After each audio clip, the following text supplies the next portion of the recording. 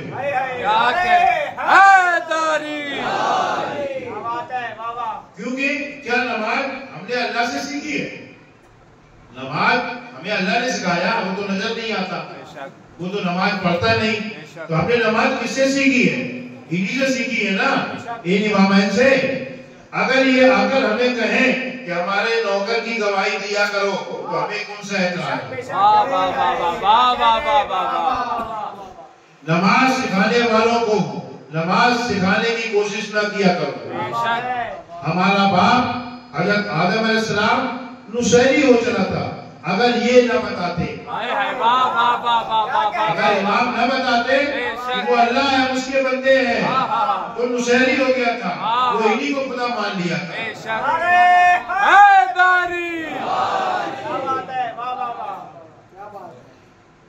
ابن ابی فرماتے ہیں لا الہ الا اللہ کی دوسری شرط پر سلام, اور فرماتے محمد رسول اللہ کی خوشبو پر سلام.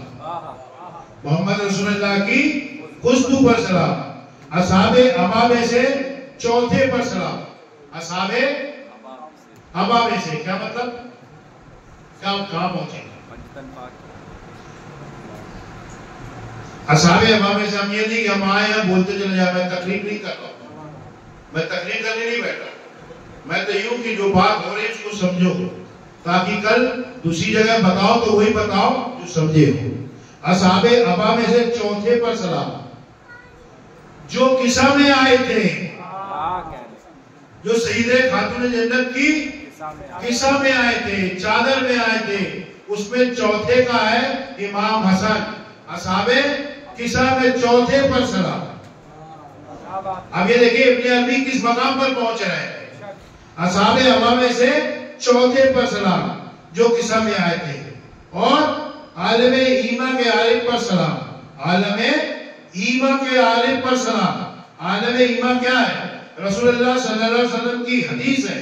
کسی نے رسول اللہ سے پوچھا یا رسول اللہ جب اللہ نے مخلوق نہیں بنائی تھی تو اللہ کہاں تھا؟ جب اللہ نے مخلوق نہیں بنائی تو اللہ کہاں تھا؟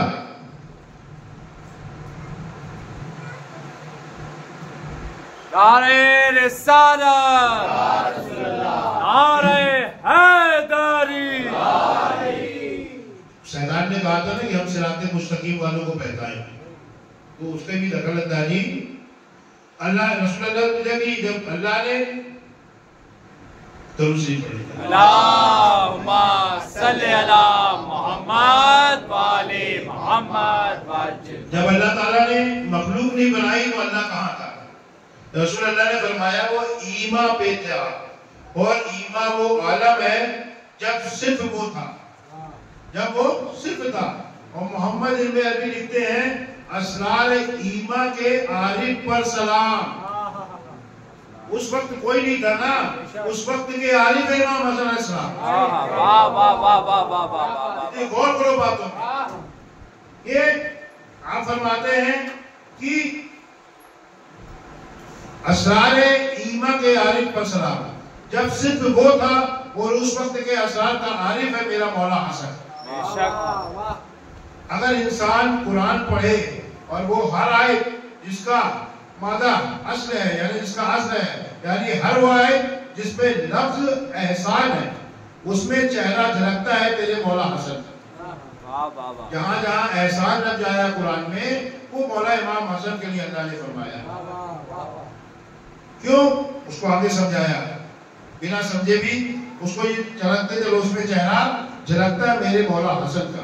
مثال اللہ تعالیٰ فرماتا ہے فتبارک اللہ احسن الخالقین. اللہ تعالیٰ فرماتا ہے کہ جتنے خالق ہیں, جتنے بنانے والے ہیں, اس میں سب سے احسن میں ہوں, احسن میں ہوں. تو لفظ جو الف ہے وہ اللہ کی وحدانیت کی طرف لیے ہے الف. تو جب آپ احسان کو الف کو اللہ کی وحدانیت الگ کر دو گے, الف کا حرف توحید کی نمائندگی کرتا ہے, احسن میں توحید کی نمائندگی کرنے والے حرف الف کو الگ کر دو تو کیا بچتا ہے؟ حسن. تو بچتا ہے کیونکہ میں حسد کا خالق ہوں. اللہ فرماتا ہے میں حسد کا خالق ہوں. فخر کرتا اللہ اس بات پر کہ میں حسد کا خالق ہوں. حضرت محمد ابن عربی جو سنی عالم ہے، رسول اللہ کے راجوں پر سلام. کیا کہہ رہے ہیں؟ رسول اللہ کے راجوں پر سلام. امام حسن رسول اللہ کے راج ہیں. یعنی رسول اللہ جب چادر اوڑھ کے لیٹ جاتے تھے، امام حسن چادر کھسکاتے اور جا کے رسول اللہ کے سینے پر لیٹ جاتے. اور رسول اللہ اپنے دونوں ہاتھوں سے ان کو چپیٹ لیتے اور دونوں کے بیچ بہت دیر تک رات و نیاز کی باتیں ہوئی. تو ابن عربی کہتے ہیں رسول اللہ کے راجوں پر سلام. امام حسن چادر اوڑھ کے اور رسول اللہ اپنے باہوں کو لپیٹ کر آپ سے بہت دیر تک سرگوشی کرتے. کبھی رسول اللہ کی بیویوں نے بھی پوچھا کہ کیا کہتے ہیں نانا تمہارے کان میں؟ تو امام حسن فرماتے ہیں کیا میں رسول اللہ کے راج کو فاس کر دوں؟ میں امانت دار نہ رہوں؟ محمد ابن عربی لکھتے ہیں رسول اللہ کے راجوں کے مکان پر سلام. امام حسن کیا ہے؟ راجوں کے مکان. یہ جو بھی ہم سلام پڑھ رہے ہیں امام حسن علیہ السلام کی. تو ابن عربی لکھتے ہیں کہ رسول اللہ کے راجوں کے مکان پر سلام اور رسول اللہ کے کلیات پر ہادی رہنے والے پر سلام. اور رسول اللہ کے کلیات پر ہادی یعنی اس پر ہدایت جو امام حسن نے کی اس پر سلام. دین کے محافظ پر سلام یعنی امام حسن دین کے محافظ ہے. اللہ کے علم کے صندوق پر سلام. امام حسن کیا ہے؟ اللہ کے علم کی صندوق ہے.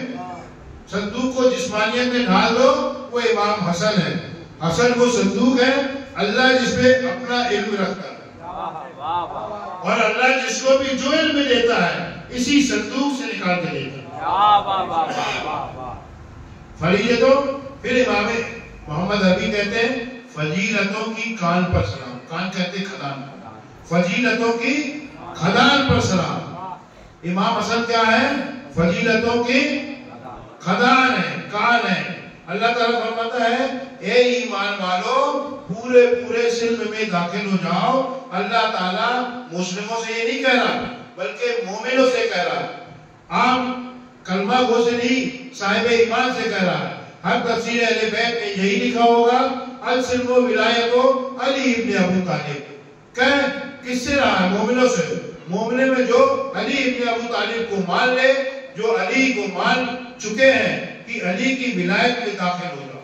ہے ایمان والے علی کو مانے تب نا یہ اپن کو بھی غور و فکر کرتا ہے. علی تو بہت کرتے ہیں لیکن علی کی ولایت میں داخل ہو جاؤ. اس لیے امام علی رضا علیہ السلام اللہم صلی علی محمد و آل محمد.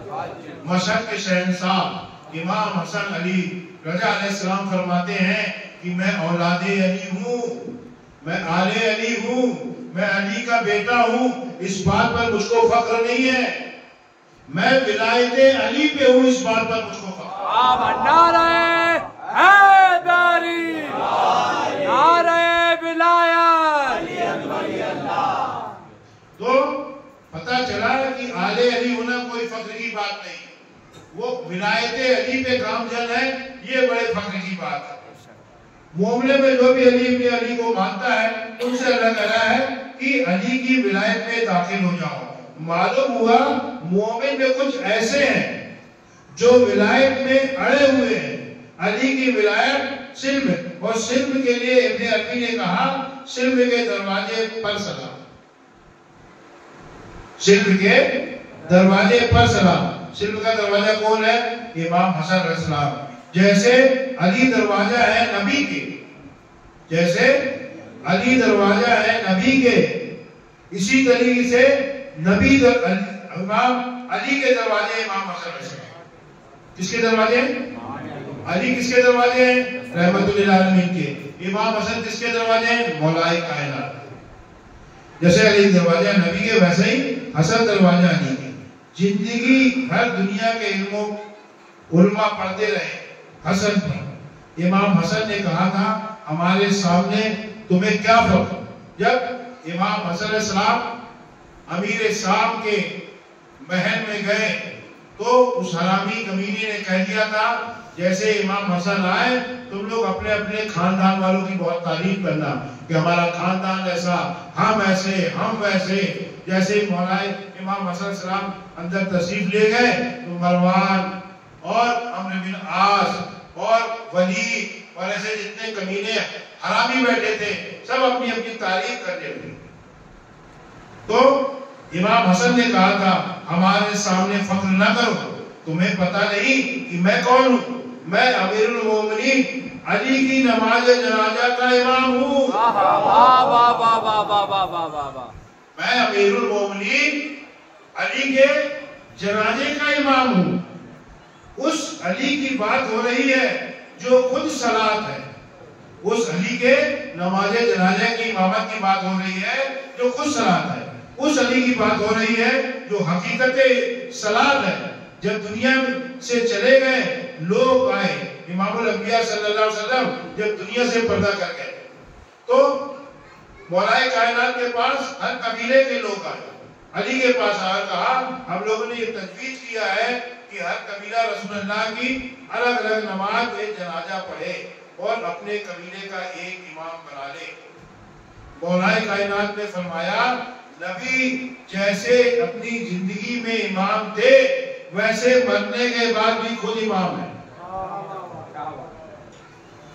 ما کان محمد الا رسول، اللہ کہہ رہا ہے میرا محمد ہر حال میں رسول ہے، چاہے حیات میں ہو چاہے انتقال میں ہو، چاہے سامنے نظر آئے چاہے پوشیدہ ہو جائے. مولا علی نے فرمایا نبی اپنی زندگی میں بھی امام تھے ویسے مرنے کے بعد بھی خود امام ہے. ان کی نماز جنازہ میں امامت نہیں ہو سکتی، بس کی نماز جنازہ یہی ہے لوگوں کہ ان کے چارپائی کا طواف کرتے رہو اور ان پر درود پڑھتے رہو. نبی کے جنازے میں علی امام نہیں بنے، نبی کے جنازے میں علی امام نہیں بنے. اور علی کا نور، وہ رسول جو کہہ رہے ہیں علی کا نور اور میرا نور ایک ہے، وہ رسول جو کہہ رہے ہیں علی کا نور اور میرا نور ایک ہے، ان کے جنازے میں امامت امام حسن علیہ السلام کر رہے ہیں.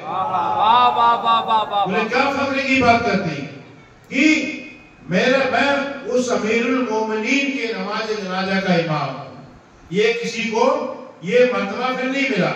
یہ دروازہ ہے صرف علی کا نہیں، باب سلم کا دروازہ ہے. امام حسن کے بعد امام حسین علیہ السلام اور امام حسین علیہ السلام کی حقیقت میں 9 امامت اور چھپی کہ امام حسن علیہ السلام ہے اور اس کے بعد آپ کی حال میں امامت نہیں آئی. کس کو ملی؟ امام حسین علیہ السلام.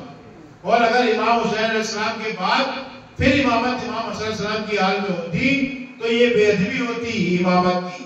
تو اللہ نے امامت امام حسین علیہ السلام کی سلم میں رکھی اور امام حسن سے فرمایا کہ تیرا صلہ یہ ہے کہ جس کے سلم میں 10 امام ہیں وہ تیری امامت پہ چلتا ہے، وہ تیرے پیچھے چلتا ہے، تیرے آگے سر خم کرتا ہے، تیری امامت میں نماز ادا کرتا ہے. نعرہ حیدری لبیک یا حسن مولا، حسن مولا لبیک یا حسن مولا لبیک یا حسن مولا. نعرہ حیدری. امام حسن کے بعد امام حسین اور حسین کی امامت کی حقیقت اس میں 9 امامتیں چھپی ہیں. اس لیے اللہ نے علم العدد میں بھی فرق رکھا ہے کہ امام حسن کا عدد کتنا ہے؟ 118.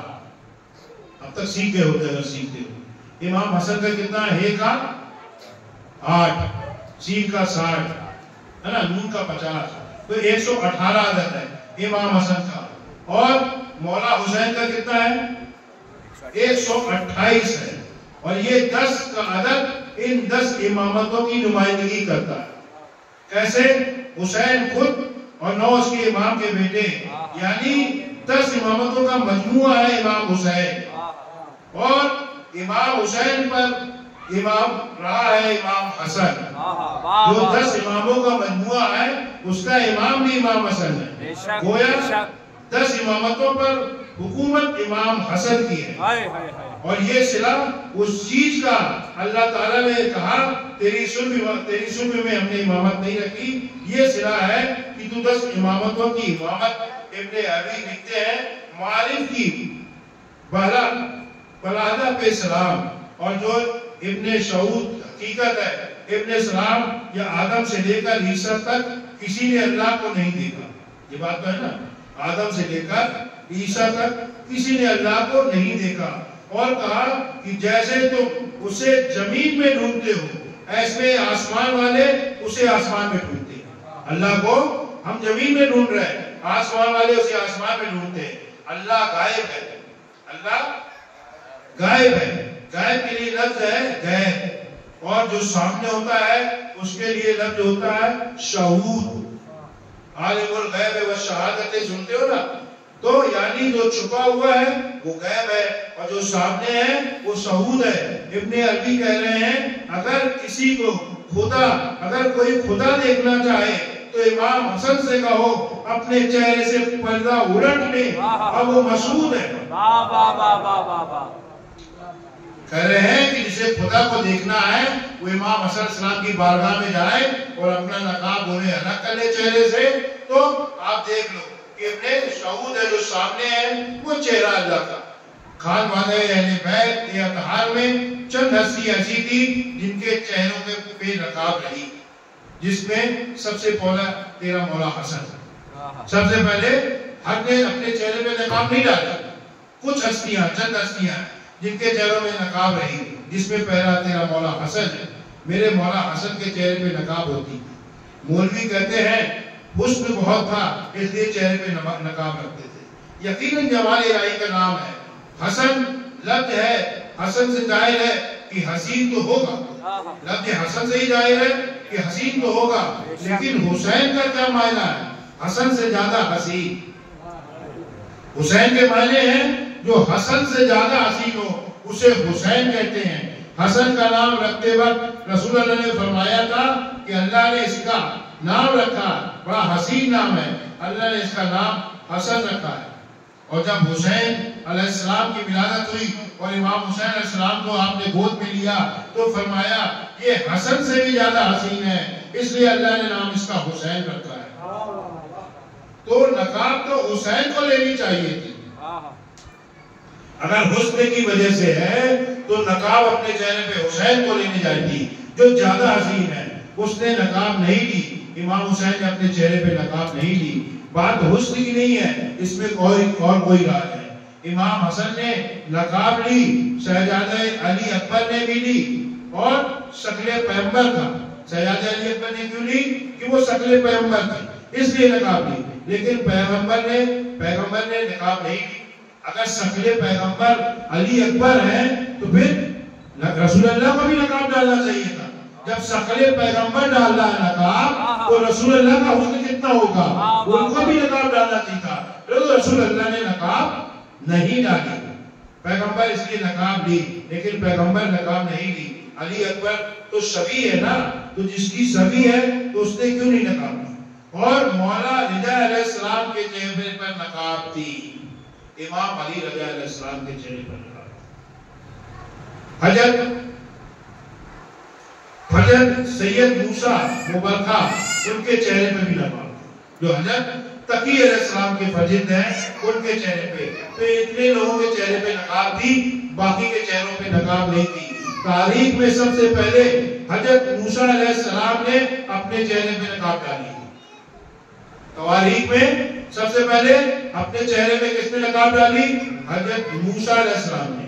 جس دن سے طور پر تجلی دیکھی، جس دن سے طور پر نور کا ظہور ہوا، اس دن سے ان کے چہرے میں وہ جلالت، وہ حسن، وہ جمال اتنا بڑھ گیا کہ کوئی حسن، اس جمال، جلالت کو نہیں دیکھ سکتا تھا، آدمی دیکھتا تھا مر جاتا تھا۔ تو موسیٰ علیہ السلام نے اپنے چہرے پہ نقاب ڈالی۔ ایک دن کی بیوی سکورہ جس کا نام ہے، سکورہ کون؟ بیوی سکورہ جو ہے حضرت شعیب علیہ السلام کی بیٹی۔ کون ہے؟ حضرت شعیب علیہ السلام کی بیٹی جو مدائن میں رہتے تھے، وہ موسیٰ علیہ السلام کے سسر ہیں۔ اور بیٹی سکورہ ایک نبی کی بیٹی ہے اور ایک نبی کی بیوی ہے. حضرت موسیٰ علیہ السلام کی بیوی ہے. ایک دن کہلا کی بیوی نے کہا کہ آپ سے مجھ سے بیوی سے کیا پڑتا, آپ تھوڑا سا نقاب ہٹا لو, میں ایک دفعہ چہرہ دیکھ لوں. بہت لوگ ہوں گے جو مر جاتے ہیں, میں آپ کی بیوی ہوں, تھوڑا سا چہرہ ہٹا دو اپنے نقاب کو, میں دیکھ لوں. جیسے ہی موسیٰ علیہ السلام نے تھوڑا سی نقاب ہٹائی, صفورہ گشت کھا کر گر گئے. وہ جزوی نبوت والا موسیٰ محمد اور علی کے 80,000 حصے کے نور کی تجلی کو دیکھ کر یہ حال ہوا کہ ان کے چہرے کو کوئی اگر دیکھتا تو وہ بے ہوش ہو جاتا یا ختم ہو جاتا. یہ جزوی اور نبوت کا نور اور علی کا نور, وہ بھی 80,000 حصے کو نبی نہ دیکھ سکے. یہ سارا کا سارا خاندان وراثت لے کے آیا ہے. یہ حدیث تو سمجھ لیے نا, اول نہ محمد, آخر نہ محمد, آخر نہ محمد, اوسط نہ محمد, کل نہ محمد. یہ تو سمجھتے ہیں آپ لوگ کہ میرا پہلا محمد ہے, آخری محمد ہے, ہمارے درمیان والے سب کے سب محمد ہیں. چونکہ یہ حدیث پڑھ کے 13 میں بانٹ دی جاتی, اپن 14 کو محمد مانتے ہیں نا, 13 میں بانٹ دی جاتی. علی بادشاہ کے کہنے کا یہ مقصد ہے, مولائے کائنات یہ فرما رہے ہمارے سارے کے سارے, ہمارے سارے مرد بھی محمد ہیں, ہمارے پردادار بھی محمد ہیں, اس خاندان کے مرد بھی محمد ہیں, اس خاندان کی پردادار بھی محمد ہیں. یہ مولائے کائنات کا قول ہے. علی بادشاہ کے کہنے کا یہ مقصد ہے کہ جس کے چہرے پر جرہ بھر بطول کی شہابت آئی ہے, جس کے چہرے پر سیدہ خاتون جنت ام عبیہ, خاتون قیامت, خاتون محشر کے شکل کی صباحت آ گئی. اس میں خاتون جنت کے چہرے کا ملا جلا اثر آ گیا. اللہ نے ان کے چہرے پر نقاب ڈلوا دی. اس کو نقاب ڈلوائی جس میں بطول کے چہرے کی صباحت آئی, ان پر یہ نقاب ڈلوائی اللہ نے. یہ راز ہے چہرے پر نقاب ڈالنے کا. امام کے چہرے میں تھوڑی سی صباحت بطول تھی, اس لیے اللہ نے کہا نقاب ڈالیے. ابن عربی کہتے ہیں اس ریاضت کی ہے. ابن عربی نے بہت دن مدینے میں بیٹھ کے عبادت کی ہے, بہت دن نجف میں بیٹھ کے عبادت کی ہے. اس کا اللہ نے ان کو یہ صلہ دیا کہ وہ اہل بیت میں یہاں تک پہنچے. ان کا یہ صلہ ملا کہ ان کی آنکھیں یہاں تک دیکھ رہی ہیں, یہ بطول کی صباحت بھی دیکھ رہی ہیں, حسن میں ڈال رکھی ہے یہ بھی دیکھ رہی ہیں. اور ابن عربی کہہ رہے ہیں اگر حسن نقاب الٹ دے تو یہی تو اس کا سعود ہے, یعنی اللہ کا چہرہ ہے جو معارف کی میم اور سعود کا عین, یعنی مراتب کی روح پر سلام. جو ان دونوں کا مجموعہ ہے اس کی روح ہے امام حسن, اس پر سلام. مراتب کی ہستی میں 7 لوگ گزرے ہیں جو اللہ کے قرب سے عطا ہوتا ہے. جہاں قرآن اترا ہے وہاں عطا ہو. خضر علیہ السلام کے بارے میں سورہ کہف میں اللہ تعالیٰ فرماتا ہے کہ ان کے پاس علم لدنی ہے. حضرت موسیٰ علیہ السلام نبی ہو کر برداشت نہیں کر پاتے. سورہ کہف پڑھتے ہو نا کہ 3 کام کیا موسیٰ علیہ السلام نے. انور بھائی 3 کام کیا کہ ایک بچہ کھیل رہا تو زور ڈال کے پٹک دیا, مر گیا. وہ عیسیٰ علیہ السلام سے برداشت نہیں ہوا. لیکن اس کے پہلے عیسیٰ علیہ السلام نے موسیٰ علیہ السلام سے حضرت خضر علیہ السلام سے کہہ دیا تھا کہ اے موسیٰ اللہ نے تمہیں بھیجا میرے پاس علم لدنی سیکھنے کے لیے, لیکن تم برداشت نہیں کر پاؤ گے, تم سے صبر نہیں ہوگا. اور صبر ہوگا بھی کیسے, ہو تم نبی رسول, لیکن جس کو علم نہیں رہتا اس پہ وہ کیسے صبر کرتا ہے. اس لیے اس کے خلاف کھڑا ہو جاتا ہے کہ اس کو اس کا علم نہیں. اگر وہ اس سے علم سیکھ لے تو اس کے خلاف نہیں آئے, اس سے پوچھ لے. تو جب خضر علیہ السلام نے تینوں پر برداشت نہیں ہوا, ایک تو لڑکا اٹھا پٹک دیے, اچھا خوبصورت بچہ تھا مر گیا. موسیٰ علیہ السلام نے کہا بھائی اس بچے نے کیا بگاڑا تم نے اس کو کیوں مارا؟ تو بولا ہے موسیٰ ہم نے کہا تھا نا تمہیں صبر نہیں ہوگا, لیکن اب اس کے بعد سوال نہیں کرنا. آگے گئے, ایک کھلیانوں کا یعنی کسانوں کا گاؤں تھا, وہاں گئے. اسے آپ نے بولا بھائی ہم کو کچھ مزدوری دے دو. جب مزدوری نہیں ملی تو نے بولا ہم مسافر کھانے کو دے دو. انہوں نے مزدوری دی, کھانے کو دیا. اور اس کے بعد وہاں سے آگے بڑھے تو کلیا میں دیکھا ایک گلی میں ایک مکان آدھا گر چکا آدھا گرنے والا. تو حضرت خضر علیہ السلام نے کہا موسیٰ آئیے, موسیٰ علیہ السلام کو لیا چونا دارا جو مٹی کا بنایا اس مکان کو مضبوط بنا دیا۔ موسیٰ علیہ السلام نے بولا یہ کون سی بات ہوئی بھائی، ان لوگوں نے نہ ہمیں کھانا دیا نہ ہمیں کام پر لگایا نہ محنت مزدوری دی نہ کھانا مہمان بنایا، تم نے اس کو کیوں کھڑا کر دیا؟ بولا موسیٰ ہم نے کہا تھا نا تم سے ہمارے کاموں میں صبر نہیں ہوگا، لیکن اب یہ آخری موقع ہے، اب اس کے بعد اگر آپ نے کچھ پوچھا تو وہ ہمارا آپ کا جدائی کرنا۔ یہ بات شروع میں تھی جو اب بعد میں بتا رہے ہیں۔ وہ موسیٰ علیہ السلام دریا کے اس پار جا رہے تھے تو ناؤ تھی کچھ یتیم بچوں کی، وہ خضر علیہ السلام کو پہچانتے تھے تو انہوں نے بیٹھا لیا، پھر موسیٰ علیہ السلام بھی بیٹھ گئے، وہ لوگوں نے آپ سے کرایہ بھی نہیں لیا، لیکن جب ندی کے کنارے پہنچنے لگی تو حضرت خضر علیہ السلام لیے ایک سامان لیے ہتھیار کچھ بھی لوہا کو اور اس کو چھید کرنے لگے، کئی چھید کر ڈالے اس میں۔ موسیٰ علیہ السلام نے کہا یہ کون سی بات ہے، یہ بچے یتیم بچے ہیں اور یہ ہم سے کرایہ بھی نہیں لیے، تم نے ان کی ناؤ کو چھید والا کر دیا، اب یہ ڈوب جائے گی۔ تو حضرت موسیٰ علیہ السلام نے کہا اب ہمارا تمہارا جدائی کا وقت ہے، تم ہمارے ساتھ علم لدنی نہیں سیکھ سکتے، کیونکہ یہ علم لدنی اللہ کی جانب سے ہوتا ہے جو خاص لوگوں کو عطا ہوتا ہے، جو خاص بندوں کو عطا ہوتا ہے۔ لیکن ان کی بات سن لو کہ میں نے یہ کیوں کیا۔ یہ جو بچوں کی ناؤ تھی یہ روز اپنا کام کرتے اپنا گھر بار چلاتے، یتیم بچے ہیں اور یہ ناؤ ان کے باپ دادا کی ہے تو اس کو بنانا بھی جانتے، اس کی ریپیئرنگ بھی جانتے ہیں۔ تو اب میں نے ایک بادشاہ چلا آ رہا پیچھے، کچھ دیر بعد وہ پہنچنے والا ہے، وہ اس کے فوجی آ رہے ہیں، تو جتنی ناؤ ملتی ہیں کشتیاں ملتی ہیں وہ ان کو ہڑپ لیتے ہیں، وہ ان کو چھنا لیتے ہیں، وہ آئیں گے اس کو چھنا کے لے جاتے، بچے کہاں سے کیا کھاتے، لیکن میں نے چھید کیا، یہ ریپیئرنگ کرنا جانتے، اس کو بنانا جانتے، کہ ان کے آبا و اجداد کا کام ہے، یہ بنا لیں گے، جب وہ فوجی آئیں گے دیکھیں گے یہ تو ناؤ لے جاتے ڈوب جائے گی، اس لیے چھوڑ دیں گے، تو ہٹا اس کو وہاں۔ اب اس لیے میں نے اس میں چھید کیا۔ اے موسیٰ وہ جو بچہ تھا وہ بہت خوبصورت حسین تھا، اس کے ماں باپ نیک اور صالح تھے، اسی میں سے بھی بی بی مریم کا ظہور ہوتا ہے، وہ تھے، وہ عبادت گزار تھے، لیکن یہ بچہ بڑے ہو کر ان کی عبادتوں میں خلل ڈالے گا، تو اللہ نے کہا اے خضر اسے موت کے گھاٹ اتار دے، اور میں نے اس کو مار دیا، یہ میں نے اپنی مرضی سے نہیں کیا، اللہ کے حکم سے کیا ہے۔ پھر بولے جو کھیت والے ہم کو کھانا نہیں دیے اور مکان، بولے یہ اس یتیم کا مکان ہے جس کے ماں باپ بہت عبادت گزار تھے، وہ مر گئے، بچہ اپنے نانی اور اپنے گھر والوں کے ہاں پلنے کے لیے چلا گیا، اور یہ اس دور پہ بینک تو تھا ہی نہیں، خزانہ اپنے لوگ اپنے نیو میں اپنے مکان میں چھپاتے رہے، بولے اس کے ماں باپ کا خزانہ اس میں چھپا ہے، اگر یہ آدھی دیوار اور گر جائے گی خزانہ باہر نکل آئے گا، لوگ لے جائیں گے، اس لیے اللہ نے فرمایا ہے کہ اس کو مضبوط کر دے تاکہ جب یہ لڑکا بڑا ہو جوان ہو تو اپنے ماں باپ کا خزانہ لے کر چلے۔ تو میں نے یہ اللہ کے حکم سے کیا۔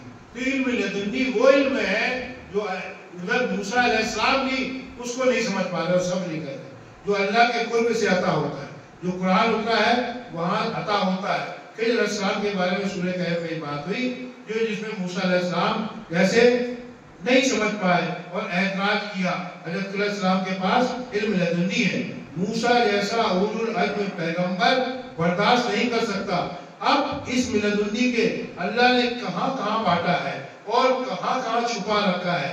سنی عالم ابن عربی کہتے ہیں کہ علوم لدنی کی مکمل فہرست پر سلام، علم لدنی کی مکمل فہرست، جتنا علم لدنی کی فہرست ہے اس کے فہرست پر سلام۔ وہ کون ہے مکمل فہرست؟ ہمارا آقا مولا امام حسن علیہ السلام۔ تو حسن رسول اللہ نے فرمایا کہ تو مجھ سے میں تجھ سے ہوں، انتا منی سلطہ موتی سلام۔ اس لیے مولا علی کو اب قرآن پڑھیے، قرآن اس لیے اللہ کے رسول نے پڑھنا ضروری کہا ہے کہ اللہ نے قرآن میں اہل بیت کا وہ ذکر کیا ہے، وہ فضیلت بنائی ہے کہ آپ کی روح پرواز کرے گی، جس میں دیا ہے کہ سنی عالم کہتے ہیں علم لدنی کی مکمل فہرست پر سلام، علوم لدنی کی فہرست بنا کر اسے جسم بنا دیا اور اسے حسن کہتے ہیں۔ حسن سے رسول اللہ نے فرمایا اے حسن تو مجھ سے ہے، انتا منی کے جیسے صدف کے موتی پر سلام۔ ابن عربی کیا کہہ رہے ہیں؟ صدف کے موتی پر سلام۔ ابن حسن کیا ہے؟ صدف کے موتی سڑک ہوتا ہے اس کو سیپ بولتے ہیں, اس کے اندر موتی رہتا ہے. یہ کس میں ہے, کس آیت میں اللہ نے فرمایا ہے؟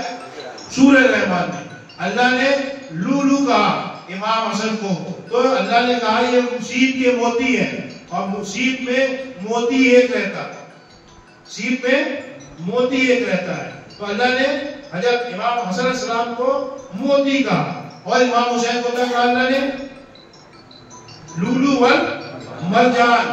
مرجان ایک درخت کی ساکھ ہوتی ہے, مرجان ایک درخت کی ساکھ ہوتی ہے جو پھلتی پھولتی بڑھتی کرتی ہے. تو امام حسین کو اللہ نے کہا والمرجان مرجان البحرین یلتقیان بینہما برزخ لا یبغیان. تو اللہ نے امام حسن کو کہا لولو کہا. تو آپ کہہ رہے ہیں مولا حسن کو لولو کہا اور حسین کو مرجان. قرآن نے یہ تو طلسم, قرآن کا یہ جادو ہے, قرآن کا یہ طلسم ہے, قرآن کی حقیقت تو جادو ہے. اب وہ حقیقت پر وہی لفظ بولتا ہے قرآن جو اس میں موجود ہے, بڑھا چڑھا کے نہیں بولتا. ہم یوں فضیلت بیان کریں گے, ہو سکتا بڑھا چڑھا کے بولیں, لیکن قرآن وہ بولتا ہے جو اس میں موجود ہے. مرجان ایک درخت کی صورت میں ہے, کیونکہ امام حسن اکیلی امامت میں اس لیے لولو کہا, اور حسین شجرہ امامت ہے اس لیے مرجان کہا. اللہ نے کہا تو شجرہ امامت ہے, اور وہاں سے ہم نے موسیٰ سے کلام کیا تھا, کہتے ہیں شجرہ سے جو نور نکلا اس نور کو سلام, اس نور کو سلام. جو شجرے سے نور نکلا تھا, کون سا شجرہ؟ جب موسیٰ علیہ السلام کو ایک نور پہ گئے نا تو جھاڑ سے نور نکل رہا تھا. وہ نور کون تھا؟ وہ نور امام حسن علیہ السلام. تو کہہ رہے ہیں اس شجرے کے اس نور کو سلام, یعنی جو کلام کی صورت ہے وہ حسن ہے. اب اللہ تعالیٰ نے قرآن میں بے حساب ان کی فضیلتیں بیان کی ہیں, تو اگر اپنے آپ کو گمراہ ہونے سے بچانا ہے تو ہمیں قرآن کو بھی پڑھنا ہے, ہمیں قرآن کو پڑھنا ہے, کیونکہ اللہ تعالیٰ نے قرآن میں ان کو اس نام سے پکارا ہے. جب اس میں سامنے والے کی ہوا کھسکتی ہے تو وہی بیٹا پڑھ رہے ہو تم قرآن کو اور اس کی فضیلت سمجھ لو گے تو تم اپنے آپ کو چبانے لگو گے, کاٹنے لگو گے.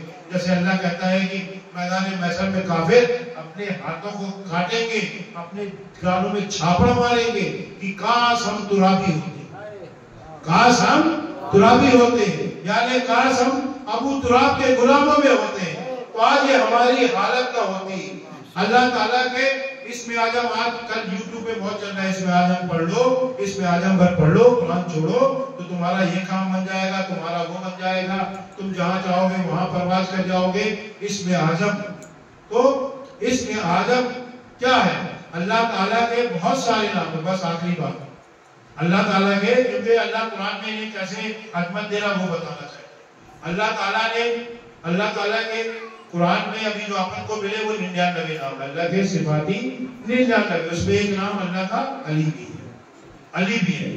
اگر کیول آدمی اسی 99 ناموں میں علی کے نام پہ غور و فکر کر لیں کہ یہ اللہ کا نام ہے, ہم ان سے اتنا بغض کیوں رکھتے ہیں اللہ کے نام سے؟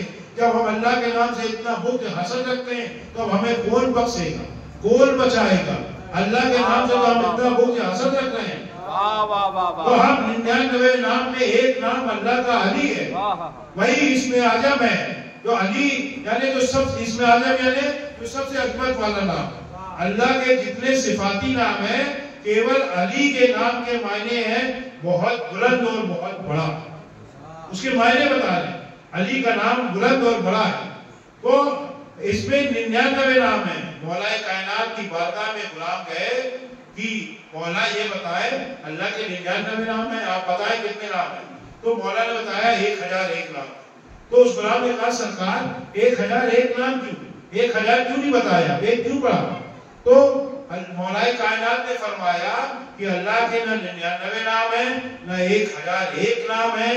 اللہ تعالیٰ کے اتنے نام ہیں کہ اس کی کوئی حد نہیں ہے, اس کی کوئی حد نہیں ہے.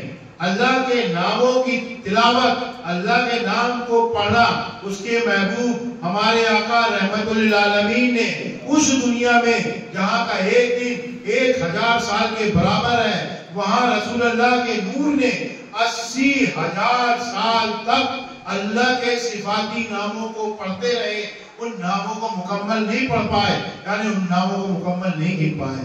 اللہ کے اتنے نام ہیں، اس لیے اللہ نے کہا لَهُ الْأَسْمَاءُ الْحُسْنَى، میرے جتنے اچھے نام ہیں، ہر انسان، ہر قوم اپنے اچھے ناموں سے اللہ کو یاد کرتی ہے۔ تو مولا سے پوچھا کہ کتنے ہوں گے، ہم کو کوئی حد ہے، ہم سے کوئی پوچھے گا کیا؟ تو مولا کائنات نے فرمایا کہ جتنے اربوں خربوں کروڑوں جتنی گنتی نہیں پوچھتی اتنے اللہ کے صفاتی نام ہیں، اس سب نام 7 ناموں میں جج ہے، 7 ناموں میں جم ہے۔ جیسے آپ ایک مثال دیتے ہیں کیسے جم ہے کہ جس سے وہ نکلیں گے، جیسے ندیاں دیکھ لو، کوئی تالاب سے نکلی ہے تو اس کا وہ مصدر ہے، نکلنے کی جگہ ہے، لیکن آگے جا کے بہت بڑی ندی بن جاتی ہے۔ تو ہر ندی کی جو کہانی ہے، بنیاد ہے، وہ چھوٹے چلتی ہے۔ تو اللہ کے نام جو ہے یہ 7 ناموں سے نکلتے ہیں، وہ 7 نام میں جم ہے، جب بھی نکلتے ہیں وہ 7 ناموں میں۔ وہ 7 نام کون کون سے ہیں؟ الحی، القدیر، العلیم، المستدرک، المرید، السمیع، البصیر، یہ 4 ناموں میں کروڑوں اربوں خربوں نام ہیں جو اس سے نکلتے ہیں، اور اسی سے نکلتے ہیں۔ جیسے ایک سورج ہے، اس کی روشنی جب نکلتی پوری دنیا میں چھا جاتی ہے، جہاں جہاں اس کا وہ ہوتا ہے۔ تو یہ 7 ناموں میں جم ہے۔ کتنے ناموں میں؟ الحی، القدیر، العلیم، المستدرک، المرید، السمیع، البصیر۔ اب جتنے بھی اللہ کے نام نکلے انہی سے نکلے 7 میں، اور یہ 7 نام 4 ناموں میں سما جاتے ہیں۔ کون 4 ناموں میں؟ اول، آخر، ظاہر، باطن۔ اللہ قرآن میں کہتا ہے هو الاول والآخر والظاہر والباطن۔ تو هو الاول والآخر والظاہر والباطن، کوئی اگر پہنچا ہو تو پہنچ جائے۔ کا صورت پیمند جہاں بود علی بود، کا نقش زمین بود جمع بود علی بود، ہم آدم و ہم سیس، ہم ایوب ہم ادریس۔ تو حد اللہ نے کہا یہ 7 نام، یہ 4 نام میں جم ہیں، یہ 7 بھی سے نکلتے ہیں، اول، آخر، ظاہر، باطن سے۔ اور یہ 4 نام جو ہے وہ اللہ نام پہ جم ہے۔ اللہ ذات ہے، اللہ نام ہے، یہ اللہ پہ جم ہے، اور اللہ جو ہے وہ ہوا پہ جم ہے۔ اس پہ ہوا پہ، جب اس کو قرآن سے ہوا سمجھو گے نا، جب کل ہوا اللہ احد سمجھ میں آئے، کل ہوا ایک ایک کلمہ پڑھنا ہے قرآن میں، جو ترتیب بتائی اللہ رسول، ایک ایک کلمہ، کل ایک کلمہ، کل ہوا اللہ احد۔ اے محبوب کہہ دو کہ ہوا اللہ ہے جو تنہا اکیلا۔ تو جب ہوا کو پڑھو گے، جب تمہاری روحیں آسمان کی سیر کریں گے، اس بلندی پہ جائیں گے۔ اس لیے رسول اللہ نے کہا میں 2 چیزیں چھوڑے جا رہا ہوں، ایک اہل بیت اور ایک قرآن۔ قرآن تمہیں اہل بیت کے فضائل سمجھائے گا، اہل بیت کے مسائل سمجھائے گا، اہل بیت کے مراتب سمجھائے گا، اور اہل بیت تمہیں قرآن سمجھائے گا۔ تو اب امام حسن علیہ السلام کی یوم ولادت پر جو 15 رمضان 3 ہجری بعد نماز جوہر، امام حسن مولا کائنات کے صاحبزادے، امام الانبیاء کے نواسے، امام حسن کے بڑے بھائی، عباس کے بڑے بھائی، بی بی زینب سلام اللہ کے بڑے بھائی، ان کی جب ولادت ہوئی، اس ولادت کے اجلاس میں ہم نے جو کہا، ہم نے اپنا حق ادا کر دیا، جبرن کسی سے منوائیں گے نہیں، کہ لا اکراہ فی الدین، کہ دین میں زبردستی نہیں ہے۔ مولا کائنات کا فرمان ہے کہ جو جس کو محبت کے ساتھ پڑھے گا وہ اس میں کامیاب رہے گا۔ تو ہم آج امام حسن علیہ السلام کی ولادت پہ اپنے دل میں اقرار کہیں، جوان سے نہیں، تاکہ لوگ پکڑ نہ لیں کہ پڑھ نہیں ہے، اپنی زبان میں عرض کریں کہ ہم قرآن کو پڑھنا شروع کریں، اور زیادہ نہیں، سورہ فاتحہ، بسم اللہ، سورہ فاتحہ، قل هو اللہ، 1-2 سورہ جو آپ نماز میں پڑھتے ہو ان کو کم سے کم سمجھ لو، تاکہ تمہاری نمازیں یہاں وہاں نہ بہکائیں، تاکہ تم جہنم کے کنویں میں نہ ڈالو جاؤ، اور تاکہ تم اللہ کے اس حکم پر کہ جو تم نماز میں پڑھ رہے ہو اس کو سمجھو۔ بھائی بولنے پڑھنے میں آپ کو تکلیف ہوئی، اس کے لیے معافی چاہتے ہیں، لیکن امام حسن علیہ السلام کے اس ولادت پر اس سے اچھا ہمارے پاس کوئی تحفہ نہیں تھا۔ آئیے صلاۃ و سلام کریں۔